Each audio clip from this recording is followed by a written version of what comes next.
नमस्कार बच्चों, आज हम करेंगे वर्कशीट नंबर 20 जो है क्लास 10th के स्टूडेंट्स के लिए। ये आपके इकोनॉमिक्स के चैप्टर नंबर 2 भारतीय अर्थव्यवस्था के क्षेत्रक से संबंधित है और ये आपकी 20 अगस्त 2020 की वर्कशीट है। अब पिछली वर्कशीट में हमने क्या देखा था, पहले तो थोड़ा सा उसको रिवाइज कर लेते हैं कि अर्थव्यवस्था में होता क्या है। सभी प्रकार के आर्थिक क्रियाकलाप जो हैं वो सम्मिलित होते हैं। और आर्थिक क्रियाकलाप क्या होते हैं, मैंने आपको पहले भी बताए थे कि ऐसे सभी काम जिनका उद्देश्य क्या होता है, धन कमाना, वो क्या कहलाते हैं, आर्थिक क्रियाकलाप। ठीक है, तो हर अर्थव्यवस्था में बहुत सारे आर्थिक क्रियाकलाप जो है वो सम्मिलित होती हैं। केवल भारत ही नहीं, दुनिया की सारी अर्थव्यवस्थाओं में विभिन्न प्रकार के जो है आर्थिक क्रियाकलाप शामिल होते हैं। अब सभी लोग क्या करते हैं, उन आर्थिक क्रियाकलापों को उनकी प्रकृति के आधार पर 3 भागों में बांटते हैं। जैसा आपने पिछली बार देखा था, कौन कौन सा था। एक था प्राथमिक क्षेत्रक, है ना। दूसरा क्या था, द्वितीयक क्षेत्रक, जिसको आप क्या बोलते हो, औद्योगिक क्षेत्रक भी बोलते हो।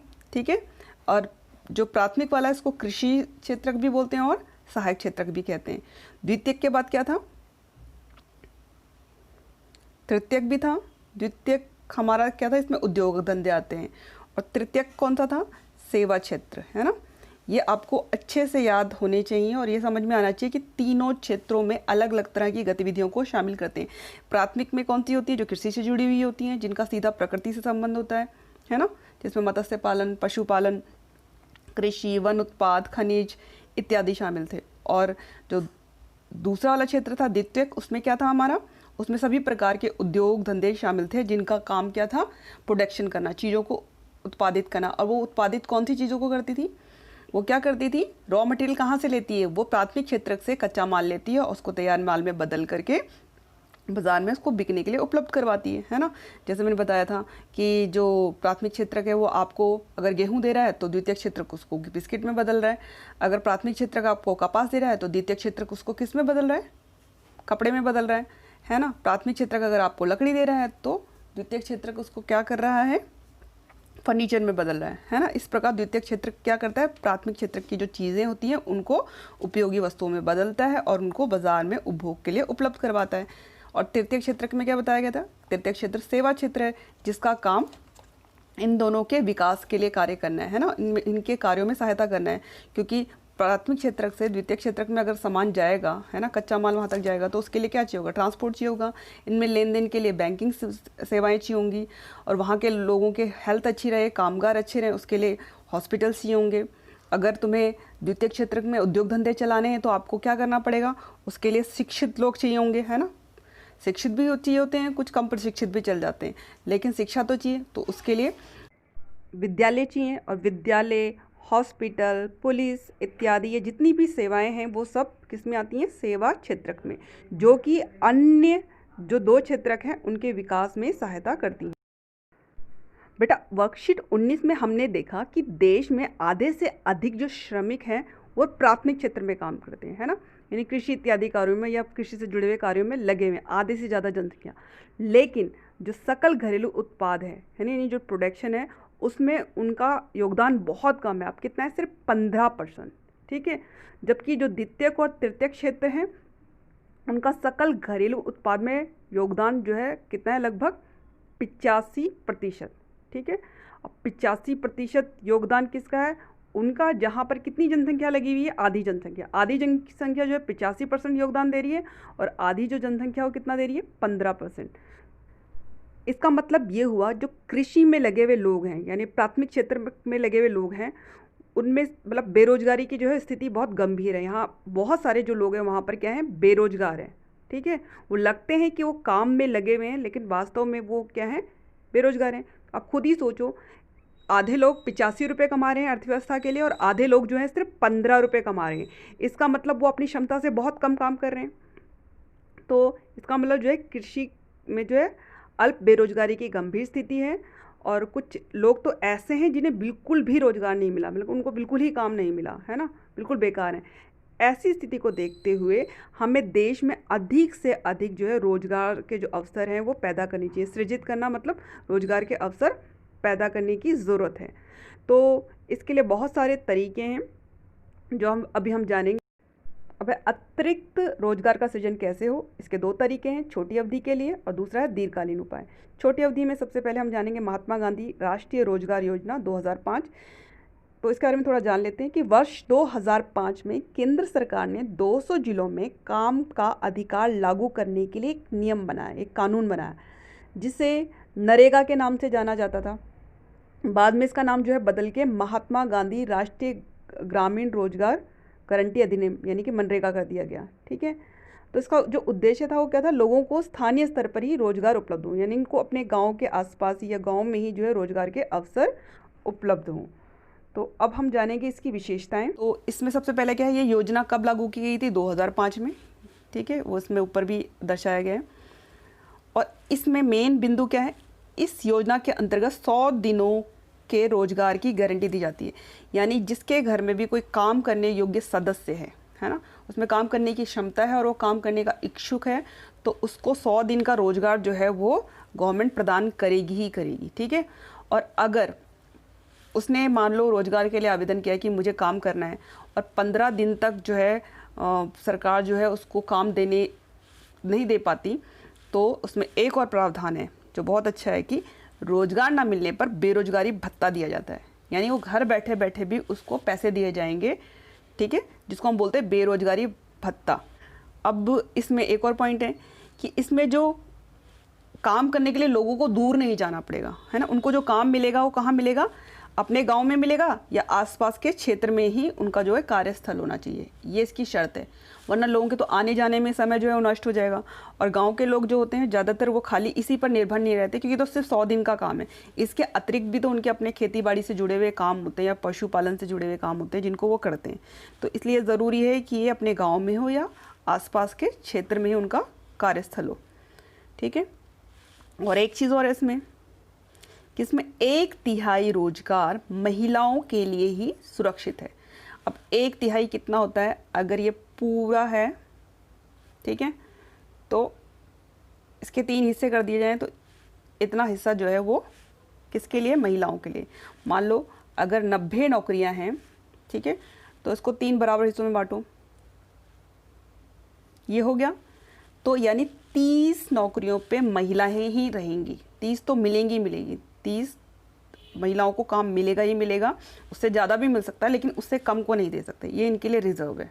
ओके, जैसे आप बस की सीट पे बैठते हो ना, जो महिलाओं के लिए रिजर्व होती है वहाँ महिलाएं बैठ सकती हैं, लेकिन जो महिलाएं हैं वो पुरुषों की सीट पे भी बैठ सकती हैं, क्योंकि पुरुषों के लिए कोई सीट ही रिजर्व नहीं है, यानी उनको वो सीट तो मिलेंगी जो उनके लिए रिजर्व है, इसके अतिरिक्त तो वो किसी भी सीट पे बैठ सकती हैं। ऐसे रोजगार का भी है कि 1/3 को तो मिलेगा ही मिलेगा, अगर उससे ज़्यादा को दे सकते हैं तो अच्छी बात है।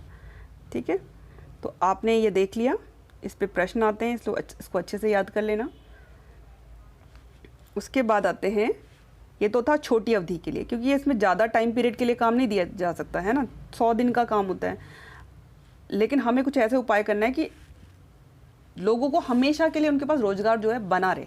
ठीक है, तो इसके अंदर आते हैं दीर्घकालीन। दीर्घकालीन का मतलब होता है लंबे समय के लिए जो उपाय काम करेंगे, यानी इसमें अगर हमने ये उपाय अपनाए तो लोगों को जो रोजगार है वो मिलता रहेगा हमेशा, क्योंकि इसमें तो सिर्फ छोटी अवधि का था, इसमें 100 दिन की गारंटी देते हैं ना, उसके बाद चाहे वो बेरोजगार रहें या कुछ और काम कर लें, मतलब इसमें निश्चित नहीं है ना कि उनको सारे साल काम मिलता ही रहेगा।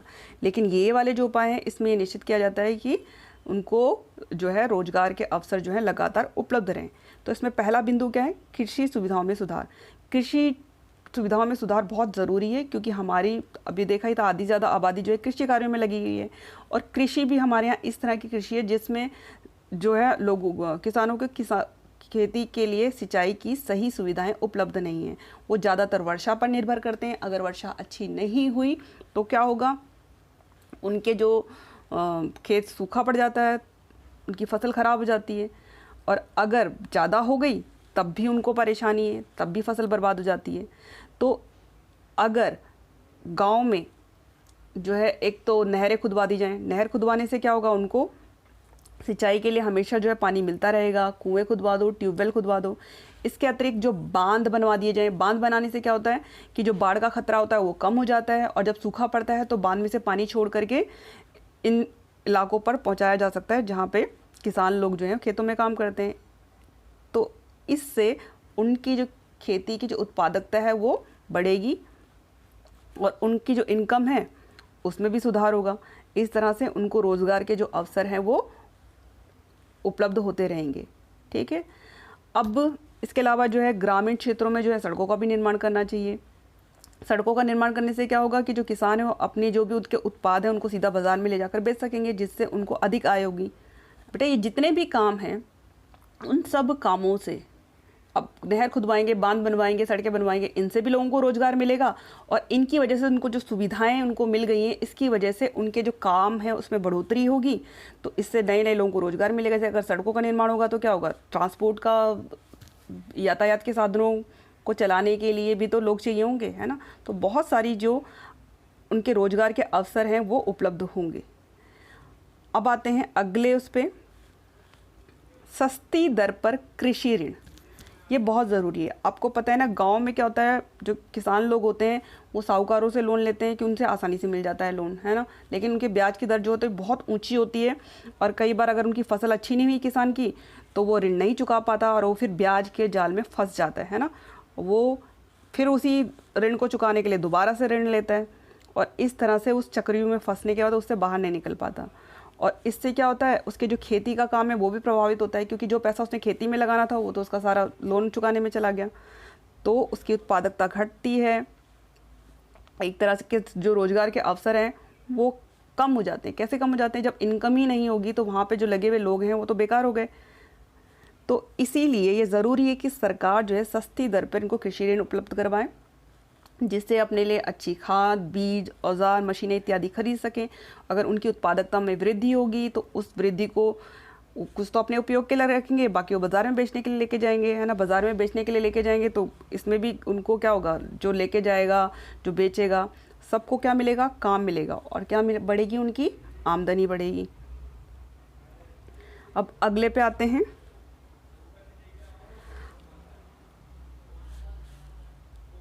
अर्ध मतलब अर्ध ग्रामीण क्षेत्रों में उद्योगों की स्थापना। अर्ध का मतलब होता है ऐसे जो पूरी तरह से गांव भी नहीं है और पूरी तरह से शहर भी नहीं है, तो ऐसे क्षेत्रों में उद्योगों की स्थापना की जा सकती है। कि जो पूरी तरह से ग्रामीण होते हैं ना, कई बार उनमें वो सुविधाएं नहीं होती जो उद्योगों की स्थापना के लिए ज़रूरी होती हैं, है ना। सड़कें हो गई, पानी हो गई और भी अन्य संचार की सुविधाएँ हो गई। तो लेकिन जो अर्ध ग्रामीण क्षेत्र होते हैं वहाँ पे जो है थोड़ी बहुत शहरों जैसी सुविधाएँ भी होती हैं, आने जाने का, ट्रांसपोर्ट का सिस्टम जो है एक डेवलप होता है। तो अगर उन क्षेत्रों में उद्योगों की स्थापना की जाए तो जो लोग हैं वहाँ पे आसपास के लोग हैं ग्रामीण क्षेत्रों वाले, उनको क्या मिल जाएगा, रोज़गार मिल जाएगा, जिससे जो कृषि पे निर्भरता है उनकी वो कम होगी। अब आते हैं विद्यालय एवं कॉलेजों की स्थापना। आपको पता है ना कि हमारे यहाँ बहुत बड़ी आबादी जो है स्कूल जाने वाली है ना, और बहुत सारे बच्चे अभी भी जो है विद्यालय और कॉलेजों में जो है एडमिशन नहीं पा पाते। अगर सरकार ज़्यादा विद्यालय खोले, कॉलेजों की स्थापना करें तो इससे क्या होगा, बहुत सारे लोगों को रोज़गार मिलेगा, है ना। इसके अतिरिक्त क्या है, जो अंतिम पॉइंट क्या है, स्वास्थ्य सुविधाओं को बेहतर करना। अब स्वास्थ्य सुविधाओं को बेहतर करने से रोज़गार कैसे उत्पन्न होगा, इसके लिए भी यही है कि जब आप जैसे स्कूल खोल रहे थे तो स्कूल में क्या है, खाली स्कूल में टीचर ही नहीं चाहिए होता, कितना सारा स्टाफ चाहिए होता है ना। और स्कूल को चलाने के लिए भी बहुत सारी सेवाएं और सामान चाहिए होता है। तो जब स्कूल की स्थापना की जाती है तो बहुत सारे लोगों को रोज़गार मिलता है। ऐसी जो हॉस्पिटल होता है, जब उसकी स्थापना की जाती है तो हॉस्पिटल बनाने से लेके उसके अंदर जो भी इक्विपमेंट लगेंगे जो लोगों के स्वास्थ्य के रक्षा के लिए ज़रूरी हैं, चाहे वेंटिलेटर हैं, बहुत सारी चीज़ें होती हैं हॉस्पिटल में, है ना। जो हॉस्पिटल गए उनको पता है। उन सब चीज़ों को बनाने के लिए लोगों की ज़रूरत होगी, यानी लोगों को रोज़गार मिलेगा। फिर डॉक्टर है, नर्स है, वार्ड बॉय है, सफाई कर्मचारी, कितने लोगों को इससे रोज़गार मिलेगा। अब आते हैं प्रश्न नंबर 1 पर, महात्मा गांधी राष्ट्रीय ग्रामीण गारंटी योजना मनरेगा 2005 की विशेषताओं की व्याख्या कीजिए। तो ये प्रश्न बहुत बार बहुत तरीके से पूछा गया है, तो आप इसको सैम्पल पेपर में या किसी चीज़ में देख सकते हैं, जिससे आपको पता चल जाए कि आप किन किन प्रश्नों में ये सेम उत्तर दे सकते हो। ठीक है। और एक बात और ध्यान रखना कि मनरेगा का पहले नाम जो था वो नरेगा था, ठीक है, नरेगा। बाद में इसका नाम मनरेगा करा गया क्योंकि इसमें महात्मा गांधी जो शब्द है वो जोड़ दिया गया है, जहाँ पे म फॉर महात्मा गांधी है। तो नरेगा के बारे में पूछे या मनरेगा के बारे में पूछे, दोनों ही एक हैं। अब इसका उत्तर कैसे देना है, इसका उत्तर यहाँ पे ऑलरेडी दे रखा है। हमें सिर्फ यही लिखना है। कैसे लिखेंगे कि महात्मा गांधी राष्ट्रीय ग्रामीण गारंटी योजना की प्रमुख विशेषताएं निम्नलिखित हैं। ठीक है, ये लाइन लिखने के बाद आप क्या करोगे, ये नहीं लिखोगे, ठीक है, ये भी नहीं लिखोगे, यहाँ से शुरू करोगे। एक पॉइंट, दूसरा पॉइंट, तीसरा पॉइंट, चौथा पॉइंट, पांचवा पॉइंट और ये छठा पॉइंट, 6 पॉइंट हो गए। ये इसी में से उत्तर आ गया। देखो, महात्मा गांधी राष्ट्रीय ग्रामीण गारंटी योजना 2005 की प्रमुख विशेषताएं निम्नलिखित हैं।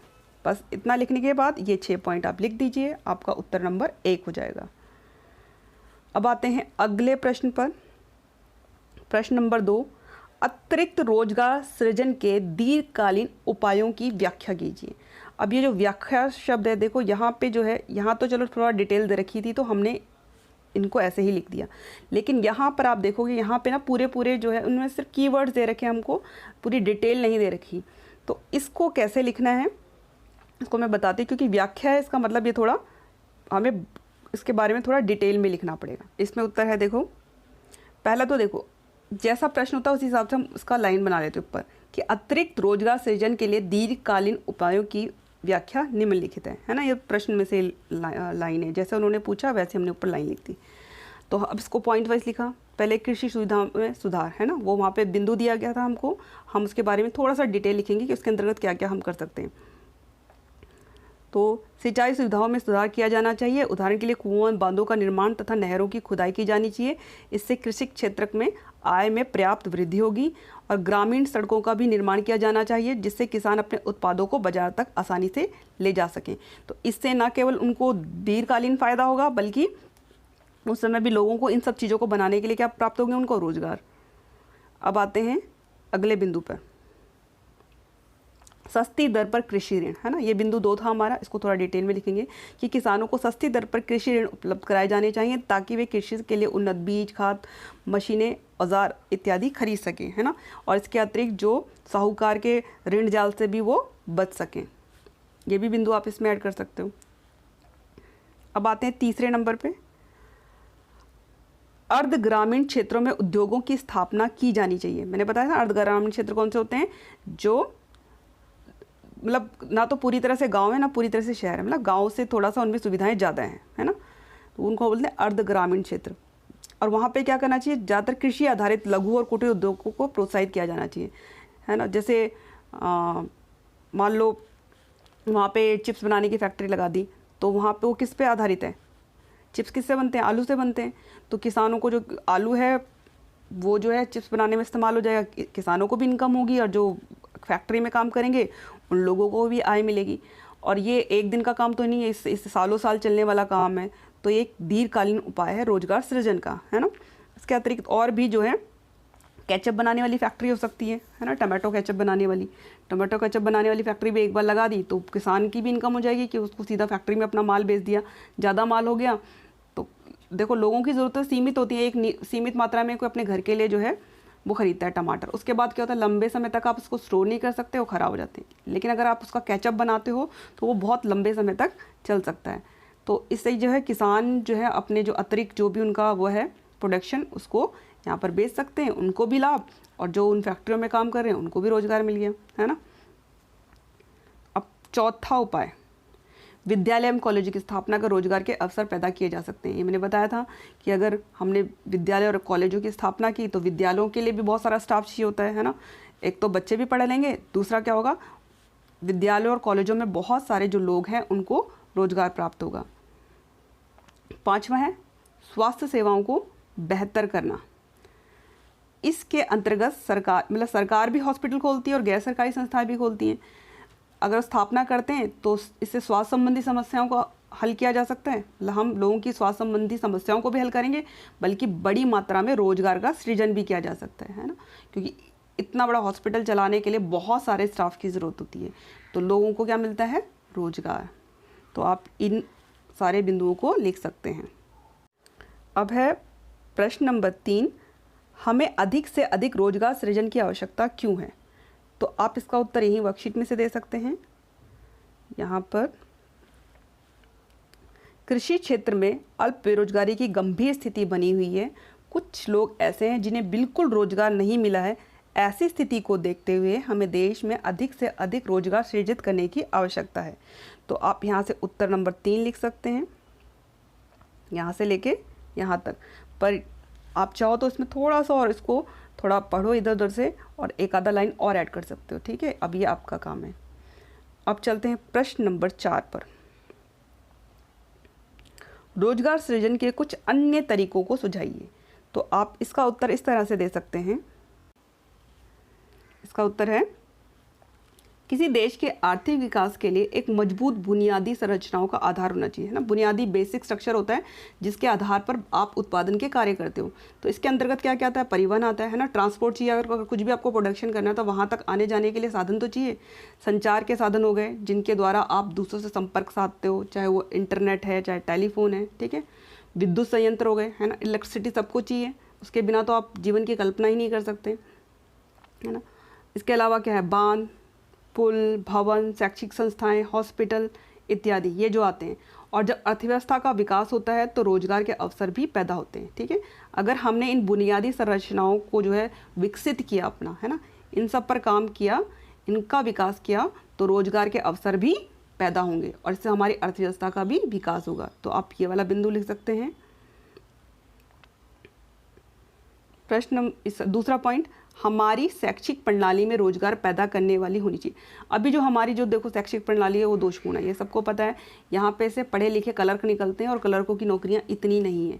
तो हम और सारे के सारे लोग इस लायक भी नहीं होते कि वो उस तरह के, मतलब उनको डिग्री मिल जाती है लेकिन उनके अंदर कोई ऐसी कला नहीं होती जिसके आधार पर उनको कहीं पर नौकरी मिले, ठीक है। तो हमारे यहाँ क्या करना चाहिए, व्यावसायिक प्रशिक्षण को भी शिक्षा प्रणाली की मुख्य धारा में मिला देना चाहिए। यानी कि जो हमारी मेन स्ट्रीम वाली शिक्षा है जिसमें हम रोज़ स्कूल जाते हैं, ऐसी स्कूलों में ही व्यावसायिक प्रशिक्षण भी दिया जाना चाहिए। जैसे अगर मान लो कोई बहुत अच्छा कटिंग टेलरिंग का काम करता है या कढ़ाई बुनाई का काम करता है, तो काम तो है ना ये, अगर वो बहुत अच्छे से उनको सीख ले, उसको अच्छे से उसकी ट्रेनिंग दी जाए, वो कई साल तक उन सब कामों का प्रशिक्षण लेता रहे, चाहे वो पेंटिंग का काम हो गया, बढ़ई का काम हो गया, बहुत सारे कॉबलर का काम हो गया, अगर वो इन कामों की ट्रेनिंग लेता है बचपन से पढ़ाई के साथ साथ स्कूल में ही, तो वो जब इन काम बाहर निकलेगा तो नौकरी ढूंढने नहीं निकलेगा, है ना। इसके आधार पर उसको कहीं ना कहीं काम मिल जाएगा, नहीं होगा तो वो खुद से अपना जो है रोजगार के अवसर जो है पैदा कर देगा, खुद अपना काम शुरू कर देगा। तो इससे क्या होगा, जो बेरोजगारी है उसको कम किया जा सकता है ना। अभी देखो जो पढ़े लिख जाते हैं उनको छोटे मोटे काम करने में दिक्कत आती है, उनको लगता है कि हमने तो यह 12वीं पास कर दिया, कॉलेज पास कर लिया, हम दुकान पे बैठेंगे, है ना, हम रेडी चलाएंगे। लेकिन इस सोच को बदलना है और हमें इस चीज़ को अच्छे से ट्रेनिंग लेनी है। आपने देखा है कई लोग क्या करते हैं, एक सिंपल सा ठेला भी उनका ऐसा लगता है कि 5 स्टार दुकान जैसा है, वो बहुत अच्छे से उसको मेंटेन करते हैं, है ना, जहाँ जाते हुए आपको भी अच्छा लगता है, वो इस तरह से उसको अरेंज करते हैं। और एक दूसरे ठेले चलाने वाला उसका गंदा रखता है, उसको ठीक से मैनेज नहीं करता, तो आपको लगता है कि ये अनपढ़ और जाहिलों का काम है। तो ये आपकी सोच है कि आप उस काम को किस तरह से लेते हो, और अगर आपकी ट्रेनिंग होगी अच्छे से तो आप अपने काम को और बेहतरीन तरीके से करोगे। तो ये ज़रूरी है। अब आते हैं तीसरा बिंदु, स्वरोजगार पर उचित जोर दिया जाना चाहिए। जो आपकी EMC की क्लासेस होती हैं, एंटरप्रेन्योर माइंडसेट करिकुलम जो आपका है EMC, तो उसमें भी यही जोर दिया जाता है कि आपको नौकरी मांगने वाला नहीं बनना, नौकरी पैदा करने वाला, नौकरी देने वाला बनना है ना। अपना दिमाग इस तरह से विकसित करो कि आप खुद के काम शुरू कर सकते हो और खुद के लिए भी रोजगार उत्पन्न करो और दूसरों को भी रोजगार दो। तो इसके लिए ज़रूरी है, आप कोई अपना रोजगार करेगा तो उसको क्या ज़रूरी है, उसको सस्ती दरों पर ऋण उपलब्ध कराया जाए, क्योंकि रोजगार शुरू करने के लिए पैसा चाहिए होता है। कई बार लोगों के पास पैसा नहीं होता, तो उनको ऋण जो है सरकार को बहुत कम रेट पर देना चाहिए और उनको ट्रेनिंग देनी चाहिए कि वो अपने काम को कैसे बहुत बेहतरीन तरीके से कर सकते हैं। और उनको इसके अलावा क्या है, अगर ये सब चीज़ें होंगी, उनको लोन मिल जाएगा, प्रशिक्षण मिल जाएगा, तो वो औद्योगिक इकाइयों की स्थापना कर सकेंगे, है ना, अपना खुद की फैक्ट्री या कंपनी खोल सकेंगे और जो रोजगार के अवसर हैं वो उत्पन्न कर सकेंगे। तो अब आपकी जो ये वर्कशीट हो गई है, ठीक है। अब ध्यान से आप इस चैप्टर को भी पढ़िएगा, इस वर्कशीट को भी अच्छे से ध्यान से समझ के इसके बिंदुओं को जो है लिखिएगा। खाली आंसर्स को लिख करके अब बिना सोचे समझे लिखना नहीं, क्योंकि बहुत सारे बच्चे यही करते हैं। हो सकता है प्रशिक्षण को वो शिक्षण बना देंगे, है ना, या गलत गड़बड़ कर देंगे और कुछ और ही वो शब्द का मतलब निकल आएगा। तो प्लीज़ जब आप लिखते हो तो ध्यान से एक एक शब्द का मतलब समझ के ही उसका उत्तर जो है लिखा कीजिए, ठीक है। तो लाइक्स और कमेंट्स करने के लिए बेटा आपका बहुत बहुत थैंक यू। मन लगा के पढ़ो और अच्छे अच्छे नंबर लेके आओ। और एक समस्या और आपकी मैं समाधान करने वाली हूँ। आप सब बच्चों को ये प्रॉब्लम होती है कि मैडम कई बार वर्कशीट क्लियर नहीं होती, आपको समझ नहीं आती, तो मैं कोशिश करूँगी आपको नेक्स्ट डे ही, जिस दिन ये मैं वर्कशीट वाला डे होता है, उसी दिन आपको जो है लिंक जो है वो शेयर कर दूँ। तो आप मेरा डिस्क्रिप्शन बॉक्स जो है वो चेक कर लेना। मोस्टली मैं कोशिश करूँगी कि आपको उस दिन लिंक्स जो है उस वर्कशीट के उपलब्ध करा दूँ। ठीक है बच्चों, बाय बच्चों।